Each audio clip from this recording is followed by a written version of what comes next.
Hello, everyone. Welcome to the webinar today. We're just going to give a few minutes for everyone to get online before we get started. So we'll start in about 5 minutes.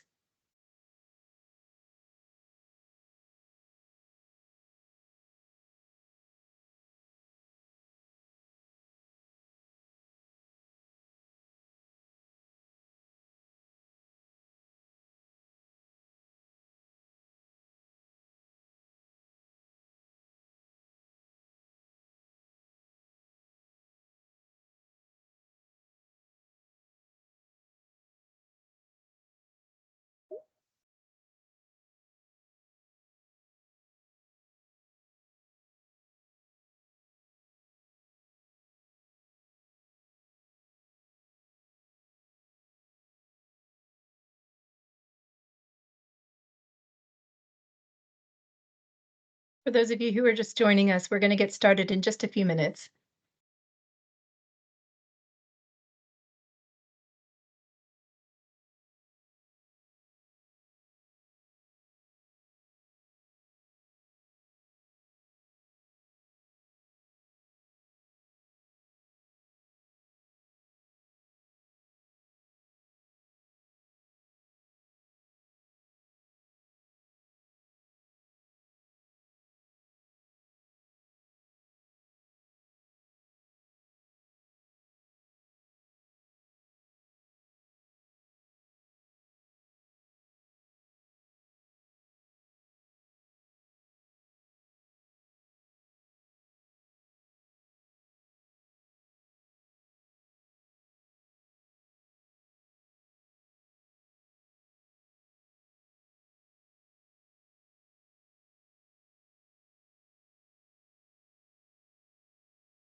All right, thank you everybody for joining us today. We're very excited to have you here with the Rule 40 webinar today. This topic of the webinar it's a rescheduled webinar, and it's going to be Rule 40 in the generic advertising guidelines. My name is Ansley O'Neal. I am Head of Special Projects Paris 2024 at the WFSGI. And we're really pleased to have everybody online today, including our friends and colleagues from the IOC. So without further ado, I will turn it over to the IOC to introduce themselves and start the presentation for today. Just a few housekeeping points before I get started. If you have any questions, please put your questions into the Q&A. We will be taking questions at the end of the presentation. The focus of today is going to be on the global Rule 40 guidelines. So we're not going to be focusing on territory-specific issues, but of course, at WFSGI, we're happy to continue taking any of your questions related to Rule 40 or any other Olympic topics separately from this webinar. So without further ado, I welcome my colleague, Miguel, to take over for the presentation today. Thank you, Ansley. Right, so good afternoon or good morning, good evening, wherever you guys are. I understand it's quite a wide group and people from all over, which is quite impressive. So thank you for your time today. Thank you for attending. Thank you to WFSGI for putting the webinar together. I think it's also the IOC's objective to share, to educate our stakeholders on the different projects, on the different rules, and definitely athletes are a key stakeholder for the IOC, and so it is to us important to try to explain and to demystify some myths about Rule 40 and also explain what's the status for Paris, because obviously it's right around the corner. So very quickly, quick introduction. My name is Miguel Portela. I'm a lawyer. I work with the IOC on a few projects, including Rule 40. The core IOC Rule 40 team is also online today.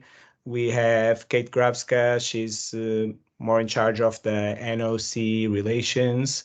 We have Catarina Gorgolmader. Sorry if I butchered her name there. Catarina, I'm saying it probably in a Portuguese way, not Polish way. Catarina is a lawyer with the IOC legal department. She was key in updating the documentation for Paris. And we also have Paul Abonek. Paul is part of the rights activation team, and so very well versed in reviewing materials and submissions against IOC rules. And so these four are kind of the key day-to-day people who manage Rule 40. Obviously, it's a wider project, wider group, but the four of us are here today, and anyone may step in and provide some help, additional information, or help answer any questions. Right. Well, we're also assuming that there's a different levels of familiarity with Rule 40 within this big group. So we don't want to get into too much detail or keep it too basic. I mean, let's go over the main framework, and then we can take questions at the end. Simple structure for today, just a brief introduction on the background and context of Rule 40. Then we'll give you an overview of the existing framework for Paris, where you can find documentation, what are the rules this time. We will dig in a bit deeper into some of those principles and rules just to help you understand them, and also just explain the processes that are in place and that need to be followed, and obviously wrap it up with some key action points for you guys and some questions that we'll take. So yeah. So again, very briefly, when we talk about Rule 40, it really is number 3 of the bylaw to Rule 40 of the Olympic Charter. So this is a very specific provision of in the sports world, and obviously a key component for athletes and their commercial activities around the games. The rules objectives are basically to preserve the game's uniqueness. So the IOC tries to make sure that the games are not over-commercialized. We do that in different ways by maintaining and keeping the strict clean venue principle. We have strict Rule 50 guidelines, Rule 50 guidelines on apparel. We have, I mean, all stakeholders, all projects are subject to multiple types of rules and guidelines, and if you're involved in the Olympic world, you'll probably be aware of some of them. And so this is just another set of rules that have been put in place to support also the Olympic solidarity funding model. So we're also protecting you whenever you're acting as an NOC sponsor, for example. And basically, we need to support these marketing programs because they benefit the whole Olympic ecosystem. And so you do see that personal sponsors of athletes, they obviously only support those specific athletes, but there are thousands of athletes participating at the games, and unfortunately, a large majority of them don't have access to personal sponsorships. And so they do benefit from the global overall Olympic commercial programs that trickle down to the athlete level. And so that's kind of the main objective. So this rule has evolved in a way for a while. It was for a long time very restrictive and prohibitive. In 2019, the IOC undertook a process to formalize some flexibilization of the rule, and so a new policy, including a redraft of the actual article, was done. There's no more prohibition. There's no blackout period. There's no needs for a waiver. There's still some terminology that lingers around because of the old regime, but just so you understand that the rule is now permissive, not prohibitive. So what the IOC has done is we've created a set of rules and conditions for athlete advertising to happen during games period, but it's no longer a clear prohibition. And at that time it was also, and this is also very common in the Olympic ecosystem, that the IOCs and NOCs collaborate in implementing the different projects and the different programs, and they're responsible for different things. And so again, this is a project where there's a big complementarity between IOC and NOC, and we will touch on that as well. NOCs being National Olympic Committees. For Tokyo and Beijing, so after this overhaul was done on the rule, we think the process went quite well. I mean, we had over 250 notifications across the two events involving over 1,000 athletes. Mostly we felt the brands understood the rules and tried to comply with them. Whenever there were non-compliance assessments, we worked with the brands to try to suggest some changes or explain what was wrong, why it didn't fit the framework, and in most cases they were fixed. And so based on that experience, we also did a post-games athletes consultation. And so the framework for Paris was created taking into account that experience. And we did some make small improvements on the process, but the key decision was not to further change the framework, not to confuse the market and the stakeholders. And so we're basically maintaining the same set of rules for Paris that we had for Tokyo and Beijing. In case you're familiar with those, it's nothing materially has changed. So very brief background and history of how we got to here. I think what's important now is what's happening in Paris, and we want to help you identify what's in place and where you can find it. So again, it all stems from Olympic Charter. You know where to find that if you're looking for it. But the important thing is that the Olympic Charter, as you saw, sets that it's up to the IOC executive board to approve the rules around Rule 40. And back in September, the EB did put out a decision approving the commercial opportunities for participants during the Olympic Games Paris 2024. Very proposed name for what we then more commonly call just the key principles. It is the main document that sets all the rules, and on top of those, already since back from Tokyo, another couple of documents were created to kind of help brands interpret and understand this more dense and more long document. They are the illustrative guidance and the frequently asked questions.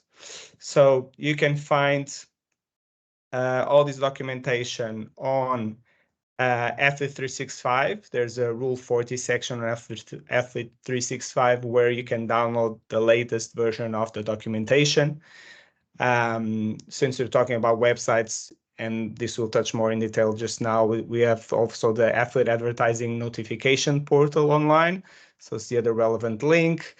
And I would point out already that we have a special email address, an inbox that this Rule 40 team manages, and where we try to address brands' questions, concerns. So you are happy to reach out to us through that email inbox, and so that's how we will communicate with you. Also, when in the frame of processing the notifications. Also worth mentioning a couple of other documents that are probably very important, or that are very important and probably very related to this, to your activities with athletes. So obviously the social media guidelines regulate in detail what athletes can do on social media while the games are on and while they're participating at the games. We'd also highlight the rights protection guidelines. The Paris 24 organizing committee has such guidelines that kind of help interpret and navigate the different rules around IP and anti-ambush marketing. And obviously, again, the complementary with NOC rules is important. And so each National Olympic Committee will have put out by now already some instructions and some information about how they are applying NOC rules in their own territory. And so this is the first important general rule of the framework for everyone to understand, the subsidiarity between IOC framework and the NOC frameworks. They might not necessarily coincide. What happens and how we've set, and this is again common in lots of other projects and lots of other topics with the IOC.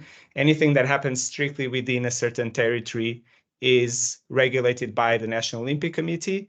Anything that is global and that touches on multiple territories, then the IOC kind of takes over, because it would obviously very cumbersome. It would be very cumbersome for companies to have to reach out to different NOCs for one same campaign. So we do kind of take on that role. We do liaise with NOCs if we need to when there's specific topics around their athletes or their territories.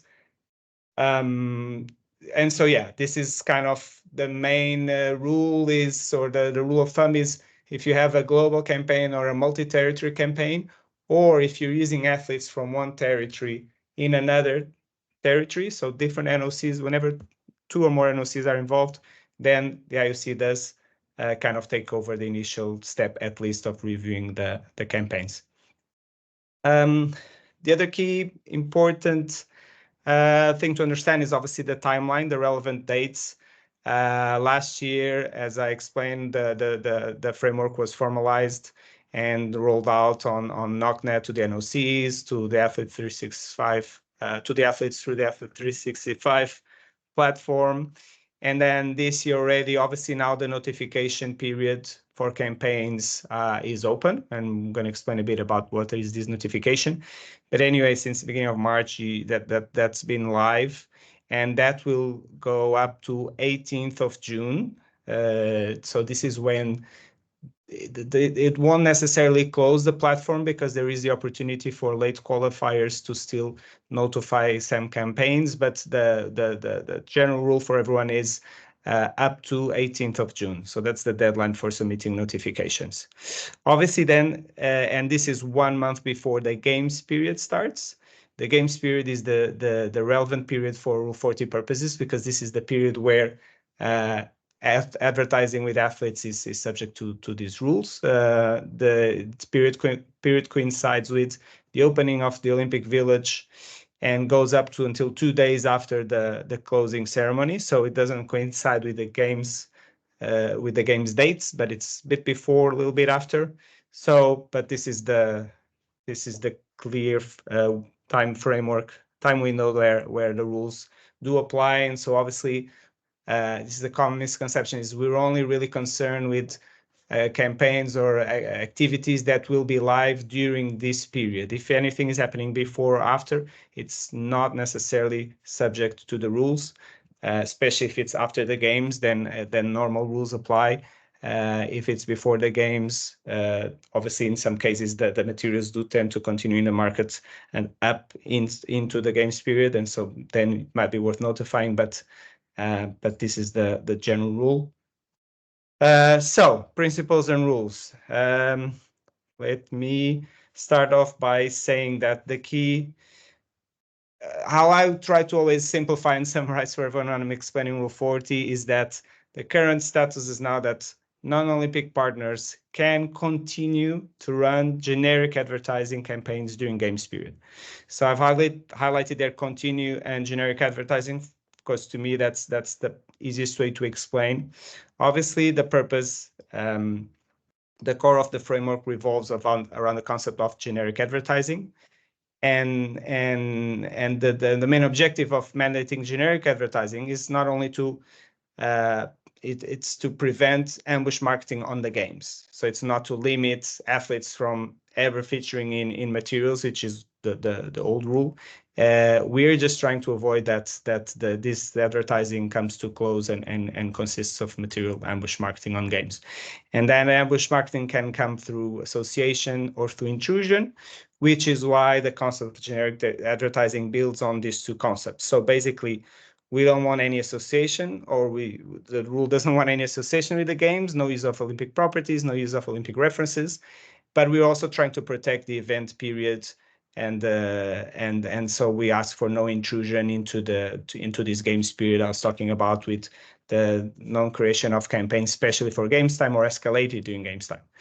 So again, declining that into individual guidelines. So no Olympic properties. I think this is the easiest to understand. This list of what are Olympic properties is in the documentation. In the key terms, it's on 2G.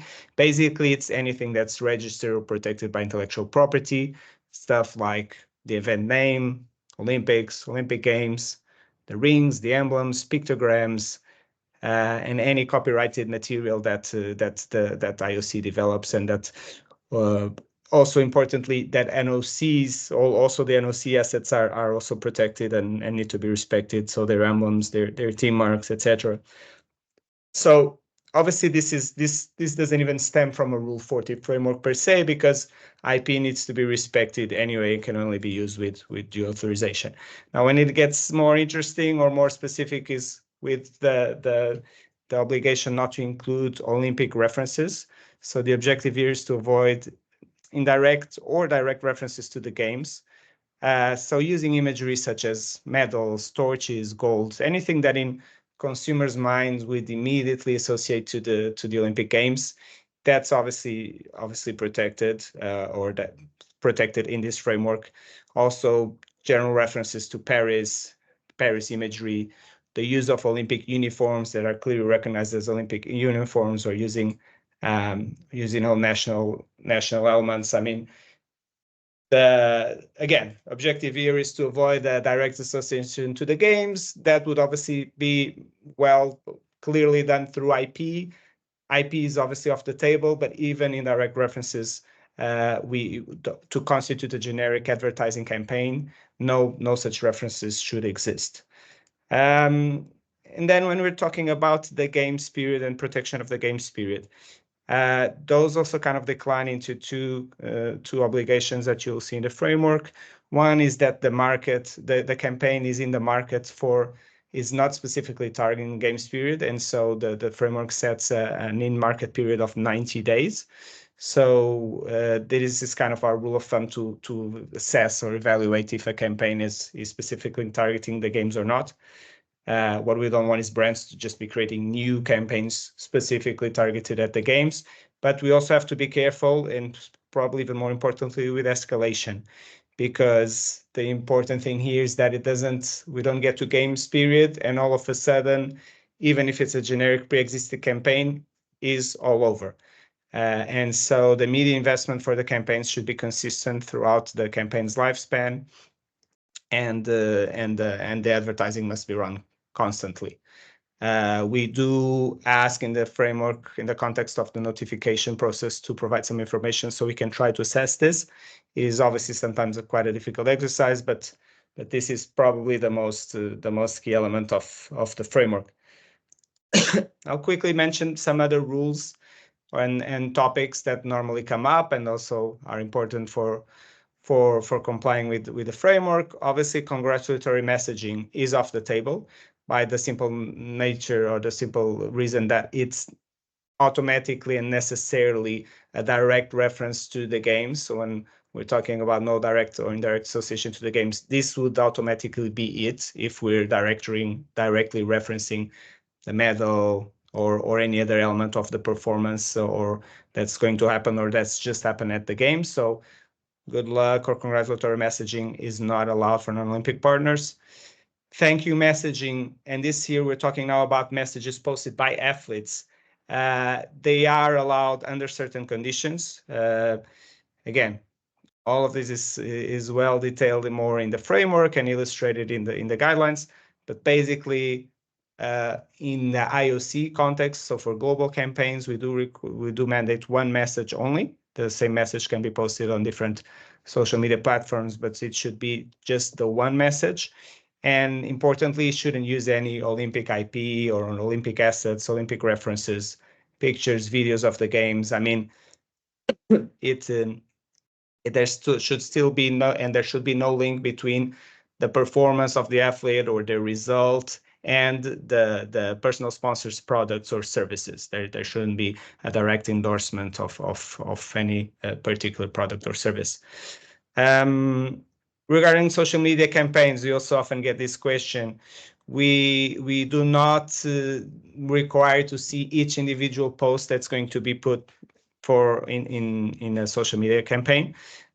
We do, however, ask for the overall concept and template messages that the campaign is going to be using, just so that we can try to assess and make sure that the generic advertising principle is being complied with. So, and there's obviously an extra responsibility and burden that's put on the brand side to comply with these principles, because as we're not going to be reviewing each post or each material individually, you do have to make sure that you account for the framework throughout the execution of the campaign. And also for late qualifiers. I think I touched on this a bit before, but there is an exceptional deadline for athletes that will be qualifying late. We do realize that sometimes this happens, that athletes qualify very, very late, very close to the games. We do recommend in such cases that brands can also actually already submit preemptive notifications. Let's say that if they expect that a certain athlete might qualify for the games, they can notify to us already. Or there is then a small window even after the notification deadline is passed to still submit notifications in that specific case. So trying to stick to time and not keep this too long, let's touch on the processes, because this is very important. The one big pillar of the framework is the generic advertising. The other is the mandatory notification to the IOC of these campaigns. So we do ask to see them, and so that we can have the chance to review them for against this framework and help you assess if you're complying with the framework or not, really. The notification process this time around is quite simple. There is no more. I think some of the WFSGI brands in the past will have had the need to do a pre-registration and an onboarding onto the platform. The platform is called Track. It's what the IOC uses for all their projects, and also for Rule 40. So anyway, no more pre-registration. You should just access the relevant link. You'll get an email confirming. So you supply the email saying that you want access to the platform. You get a confirmation email. Once you follow the link in that email, you just have to do the reCAPTCHA process. We had some problems with that in the last few weeks, where some people were not being able to do the reCAPTCHA properly, and they were getting errors, but it eventually works. But it's a sort of thing that do reach out to the Rule 40 inbox if you're having challenges. But then, so once you manage to do that, you should get into the actual notification form. The notification form basically has kind of 3 sections. You obviously have to identify yourself, so identify the brand you're representing and the brand that will be activating. You need to provide then information about the campaign, the dates, and we do ask for visuals if possible of what the campaign is going to look like, a description of what's the concept, and then obviously very importantly, where is this campaign going to be on, and which athletes are going to be used. And that's kind of the third section, is athletes used. We do need to identify specifically which athletes they are, what sports, from which NOC, so that we can properly assess each case. The level of detail we are looking for in this is just enough to understand the nature of the campaign and how the athletes exactly are going to be used. For example, we would be interested in stuff like what uniforms or will the athletes be wearing in the campaign, what's the theme, general messaging. I mean, information that allows us to check that this is indeed generic advertising that we're talking about.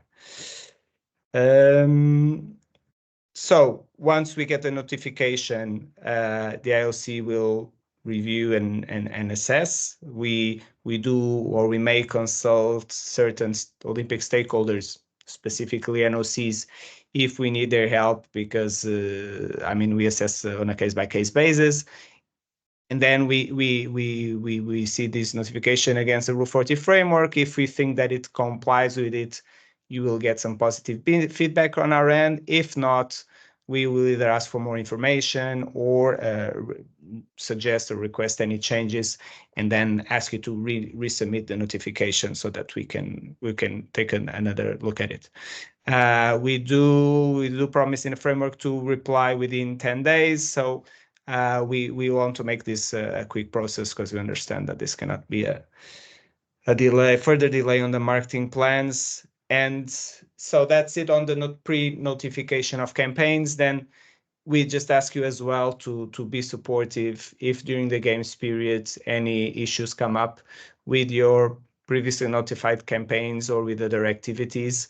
I mean, we may reach out to you to discuss any campaigns that we've seen or anything that we think wasn't properly implemented or implemented according to the notification. And basically, we just all, I think we all want to protect athletes from tricky positions. And so the last thing we want is that during games period, athletes are faced with topics or have to deal with issues surrounding the advertising of their personal sponsors. So to wrap it up, I think the takeaways that we would suggest, or then the action points you may have on your end, would obviously be to review once again, or for the first time, the framework documentation and the resources that we explained at the top. Then if you do have campaigns using athletes live during the games period, please submit the notification of those campaigns in advance through the dedicated portal. And most of all, stick to the rules. So again, existing and generic advertising only, no Olympic IP, no Olympic references, and no targeting of the games period with new or escalation of campaigns. And that's it. And then support us with incident handling during games time. And for any questions, reach out to that email inbox I mentioned. I think we're within the 20 minutes. So happy to take some of your questions. I think we asked that questions are not too particular in relation to certain territories or not. Again, the IOC framework applies to multi-territorial campaigns. And so if your issues are too specific, that might be challenging for us to answer, and it might not be useful for everyone else. So, but if it's anything else we can try to help clarify, please. Thank you. Great, thanks, Miguel, and very interesting presentation. I know that we've had a lot of questions at WFSGI from our members about various different aspects of Rule 40. So really appreciate you taking the time today. I'm just going to get the questions started off with a question that was submitted previously from one of our members. It's just if you could explain a little bit more about how the IOC views in-market. And just kind of discuss how you would look at that in the way that you review submissions. I think you're on mute still. Apologies. Yes. In-market period. So the 90-day in-market period was a rule that was created. I mean, to be honest, it could have been 90 days, 60 days, 120 days. We get that question often as to why the 90 days. Basically, the IOC's objective here is that brands do not all of a sudden, because games are happening, decide to create, even to specifically sign up athletes as sponsors just for that period, and then just for that period launch new or big advertising campaigns that they don't do otherwise. And so the 90 days was kind of, I mean, the rule that the kind of line had to be drawn somewhere. And we took the view that 90 days would be a good rule of thumb to evaluate if a campaign was specifically targeted at the games or not. So now we then often get that question, what does that mean? Does that mean that everything needs to be out already in those 90 days?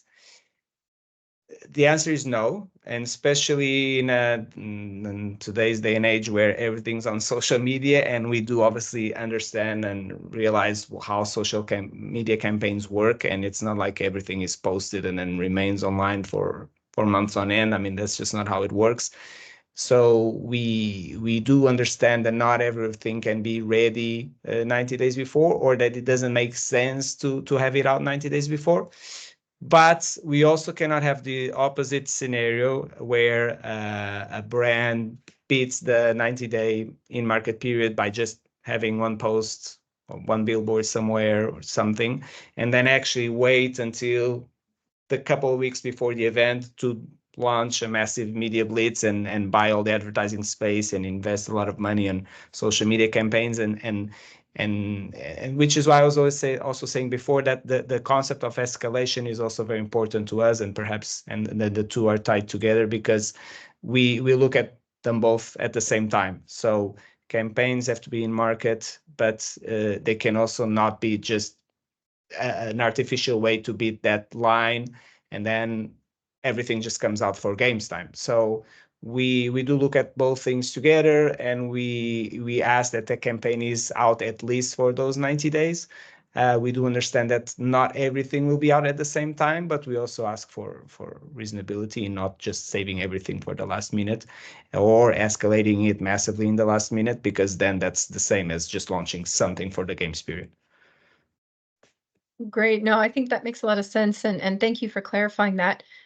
We've started to get a few questions in our Q&A here, and it would be great, Miguel, if you could give a little bit more clarity around what people need to submit when it relates specifically to the athlete thank you message. We've had a few questions here about, particularly from Stefan, Kyoka, and Lena. They're all asking, is it one thank you message per athlete that needs to be submitted, or is it one per partner? So how should they be submitting this? Do they need to go through every individual athlete that they have in there as part of their team that would be doing the thank you message back to them? Maybe they're helping that athlete script that message. Do they need to be submitting for every single athlete, or can they submit the type of thank you message that they anticipate will come from the athlete's social handle? Yes. So thank you messages. I mean, if you have multiple athletes and all the athletes are going to be following kind of I don't think that's really how it works, but if they were to all be following kind of the same script in the thank you messages, then we would like to look at those. But otherwise, I mean, as long as the thank you messages strictly stick to the rules, and so again, reinforcing what I mentioned before, they cannot contain any Olympic properties. They shouldn't contain any photographs or videos from Olympic venues. Very important here, the social media guidelines on this topic, because obviously they apply to what the athletes do directly. So this is exactly something that they'll have to take into consideration and comply with. But so as long as there's no personal endorsement of products or services, and the athletes are not featured in their official uniforms, and this is actually protection more even for the NOCs. So as long as these rules are complied with, we don't necessarily need to see each athlete's individual message if that's all that's happening. Obviously, if that messaging is part of a wider campaign, and especially again, as I say, if it's scripted in any way, or you already know exactly what the thank you message is going to say, then yes. But otherwise, it's not also something that we require specific visibility over each message. Again, social media posts, we know that they're we don't want to see them all in advance, because that would be reasonable. And I talk under the supervision of the rest of the team who may also pitch in and help clarify. But I think this is the way the framework works for thank you messaging. That's great. No, that's really helpful, I think, to clarify that. And just building on that topic, so in terms of the social media guidelines, I think they make this clear, but maybe you can reiterate. It's the only thing that an athlete is allowed to post during the games period is this thank you message. So can they post other generic content associated with their personal sponsor? I think you've mentioned this, but just to clarify. So the social media guidelines are actually being reviewed. No, there's something about to come out or just come out, so I would urge brands to look at that as well, because obviously then it all connects. For us, the general principle is still that if an athlete is being used as a commercial tool or as a platform, the same principles still apply, in that the messaging would have to be generic, and it cannot be related to the games in any way. So in reality, if an athlete is posting stuff from even if they stay out of official venues, but if they're in Paris and if there's any indirect allusions, references to the games, then the generic advertising principle wouldn't be complied with. So I'll be very wary of getting athletes involved in posting commercial stuff during games time, because it's hard to make sure that that's generic, just by the simple fact that it's the athlete doing it and not the brand. And so there's probably also less control over the messaging and the content. So yes, please also comply very strictly to social media guidelines, which are there for other reasons, not only Rule 40 related. And so that has to be very strictly complied with. From a Rule 40 perspective, the same rules apply in that an athlete becomes just a media like outdoor, social, and actually it's a part of social, right? Because their activities are always mostly on social media. And so it would have to be generic, and it would hard to be generic, and if it has to be pre-existent, because then the athlete is doing something just then, and to is necessarily around the games and during the games time. I think that makes it pretty clear, and thank you for going into that level of detail. Just another question that has come over email, actually, relating to the channels, the level of detail that you're looking for in the actual submission. Can you just talk about, so if there's a global campaign running and there are multiple types of social media platforms, multiple types of outlets involved, how much detail are you really looking for in the submission? Is it specified? Is there a certain amount of detail, or is it really up to the brand to kind of help give that picture to you? So, having reviewed over 500 notifications, as I mentioned, from the last couple of events, we've obviously seen all different types of things and all different type of detail, level of specific information or level of detail provided. What I would say is that the more you provide, the smoother, the better, the easier for us to review. What will happen is, if we consider that we don't have enough information and we need that information to properly assess the case, we will ask for it. And so, hard to give you a rule of thumb exactly as to what we're looking for. More than what I mentioned before, is that basically we need the relevant information to be able to assess if there's all of a sudden escalation, or if the content of the materials is really generic. I mean, we have, it's really on a case-by-case basis. So general, obviously it's easy for me to say that, but the more information you provide, the better and the easier it is for us to assess those things. If we consider that we're not able to assess, we will ask for that information anyway. And but yeah, for example, if we're talking about, we don't need to know between the different social media platforms, they obviously work in all slightly different ways. We don't really need to go into the detail of knowing, well, on Instagram this is happening, on Facebook that's happening. I mean, general concept of the social media campaign would be enough. If there's visuals, great. Those visuals get declined into different ways. We understand that, but just, I mean, again, also help us help you. We do want to. We're happy to see everything in detail and help you assess and make sure that the framework's complied with, and the more information better. But we also understand that, but it's also be wary that, or know that, if we don't have the enough necessary information, we will ask for it anyways, and which we did that a lot in the last couple of events. And I think a similar question that has come along is also relating to the level of detail on territories. So if they're running a global campaign, is it enough to say global, or do you really need the listing of the individual countries? Because I think for some brands, what global can mean can be very different things. It can be 150 countries, it can be 75 countries, it can be 20. So if there's any clarity you can provide there on a very similar type of way in terms of the submission detail, I think that'd be really helpful. Yeah. Well, so again, it depends on the campaign, because if something's happening, if it's a TV campaign or if it's an outdoor advertising campaign, the territories where it's going to be happening will probably be very well identified from the brand who'll be doing the media buying, and so it will be very clear to identify those territories, and we do want to see those because we do want to see exactly where these campaigns are happening, and please don't just say global to everything. We do understand that with social it gets a bit more tricky. Having said that, whenever regional accounts are being used, so it would be good to explain that in the submission, and obviously if it's just brand US account that's being used, then it's actually a US focused and a US territory specific campaign. And so again, there's no real solution to everything. It depends on exactly what you're doing.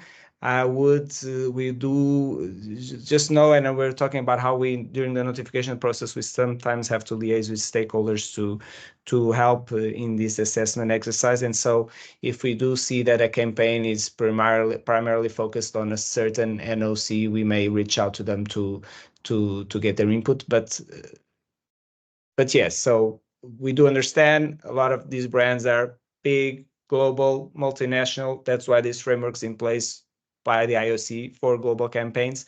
Having said that, also don't just call everything global unless it really is. So if you're buying media, if you're buying TV airtime, I mean, that it would be good to know where that happens and have that discriminated in any way.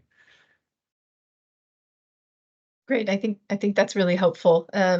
That's the big message, I think. Guys, be specific as possible to make Miguel's life a little bit easier in terms of his review and evaluation.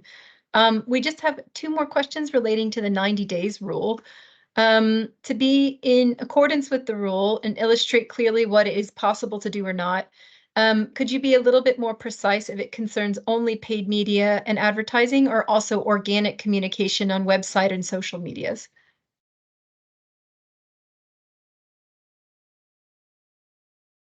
I'm trying to see if I can read the question because I'm not sure I've fully understood that.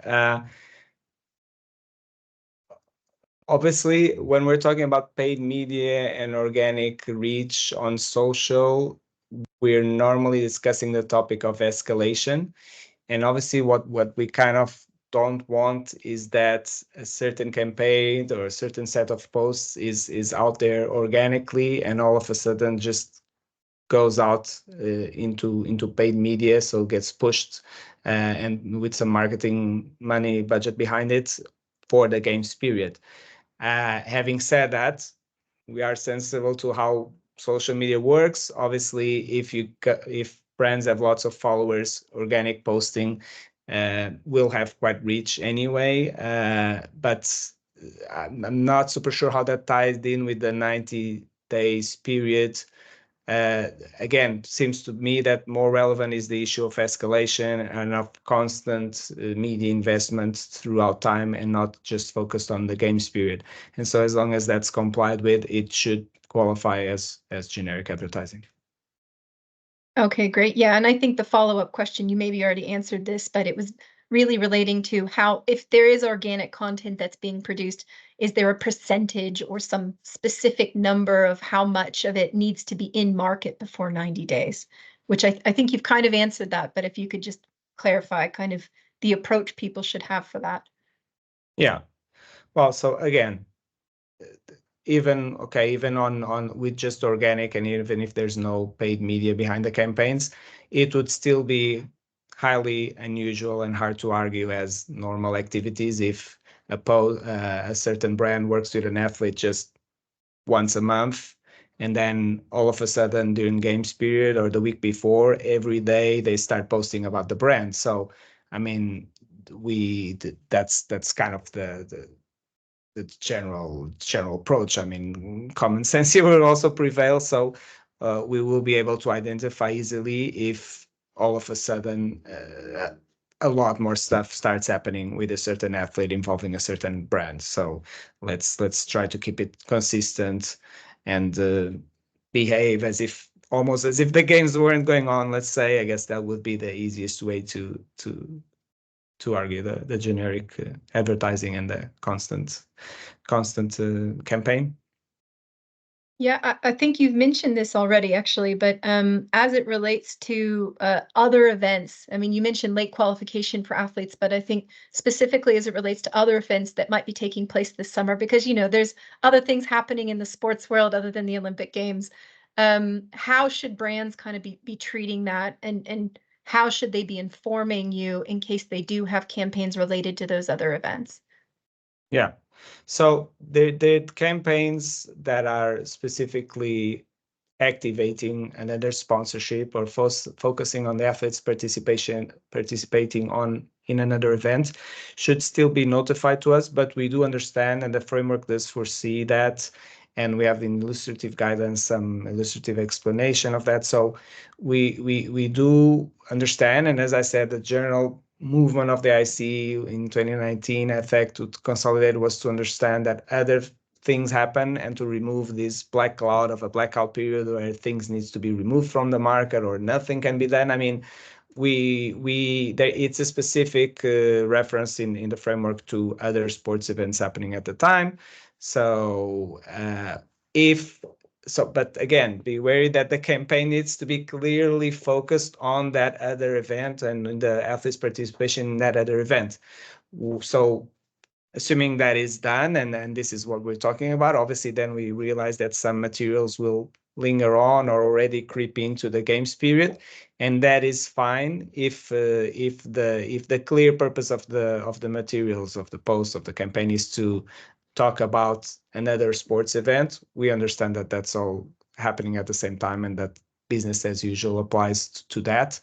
But and so yes, you can, and you're welcome to be a bit more. And this again, it's an exception to the no escalation and the in market period, is that if the purpose of the campaign is to highlight another sports property, we understand that that's can be necessary. We would still like to look at it and take and help you confirm that view. But yes, that's definitely the one exception to the in market period no escalation rule. Excellent. Well, I think we're slowly getting to the end of questions here. I don't see any new ones coming in other than to say, Giorgio, we are recording today, so we will absolutely be happy to share the session recording for you and your teams afterwards. So we'll make sure that all attendees on the call have access to the recording. In terms of the slides itself, I think we'll discuss at the IOC if it's possible to do an emailing, but we certainly don't want to spam everyone in terms of their inboxes and everything. I'll just ask if there's any more questions while we have Miguel here, the expert on all things Rule 40 today. And if not, I just want to say a very, very big thank you to Miguel, to all of the IOC team that are online. This has been really helpful today. I think you helped to clarify a lot. As a reminder for all of the attendees on the call, the WFSGI did send out all of the Rule 40 materials, the athlete social media, in our January newsletter. And in case you did not receive that or your team did not receive that, we are happy to send that to you again. So do feel free to contact me at my email address or any of the other WFSGI members. And we're certainly happy to direct you towards those documents, as well as the Rule 40 team at the IOC. But just a big thank you, and we know that this is a process that is it's some heavy turnover, especially as it relates to the volume that you go through. And I think we have an IOC team who just want to say a few words, so I'll pass it over to Kate. Yes, Kate and Kasia, to make it easy. And we are both Polish.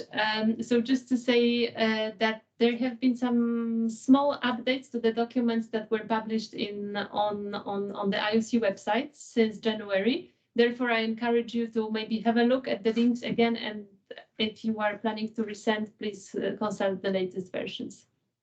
Okay, excellent. No, that's very, very helpful. Yeah, it's nothing fundamental, but there were some small editorial tweaks, I would say.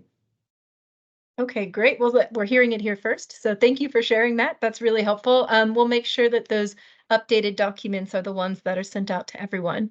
But in the meantime, thank you all the participants today. Thank you for your questions. Should you continue to have any questions, do feel free to send them through. We want to make sure that everyone understands the process as much as possible, and keep your eyes on those dates. We've got the in-market date, I think, coming up on the 18th of April, and the notification period will close, I believe, correct me if I'm wrong, Miguel, on the 18th of June, if I have all of those dates straight in my mind. But thank you again, and thank you everyone for attending today. Thank you, everyone. Goodbye, everybody.